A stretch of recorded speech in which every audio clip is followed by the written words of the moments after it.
Wie leest de stad beter? Wie leest de stad beter?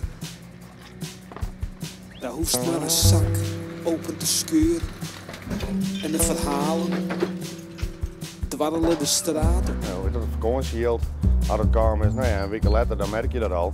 Maar dan had iedereen nee televisie hellen, of ze had dit hellen, of ze had dat hellen.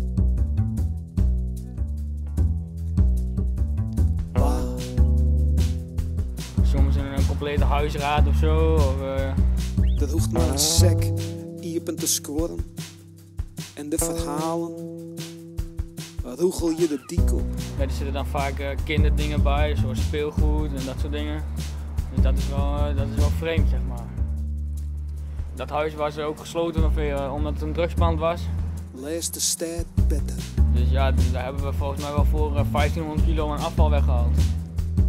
Geef daar een schoolschrift, een tandenbussel, 2 oude schoenen en douw tekens mijn leven niet. Het is gewoon voor ons afval dus.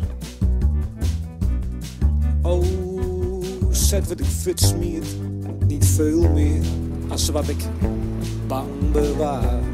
Zet wat ik futsmiert, niet veel meer als wat ik bang bewaar. Ik heb hiervoor 6 jaar in de horeca gewerkt. Alleen tijdens corona is dat allemaal op zijn gat gekomen natuurlijk. Hoi. Jou die een koelkast. Een slierbank. Een hele stoel. Een oud matras. Een poppenbadje. En doe tekens. Mijn leven niet. Dan moet je wat, hè? Ja. Want ja, zonder werk heb je ook geen geld. Dus, en teruggaan is eigenlijk ook geen optie meer voor mij naar de horeca. Nee? Nee. Dit werkt pas veel beter bij mij. Doe tekens. Mijn leven niet. Zet wat ik voortsmiet. Net volle meer. Als wat ik bang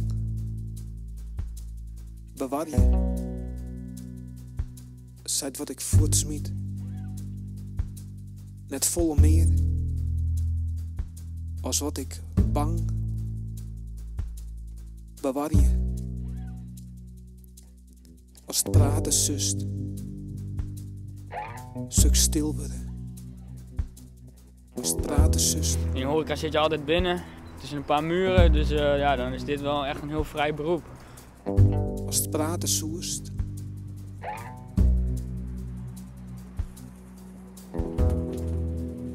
Zoek ik. Zoek stil worden.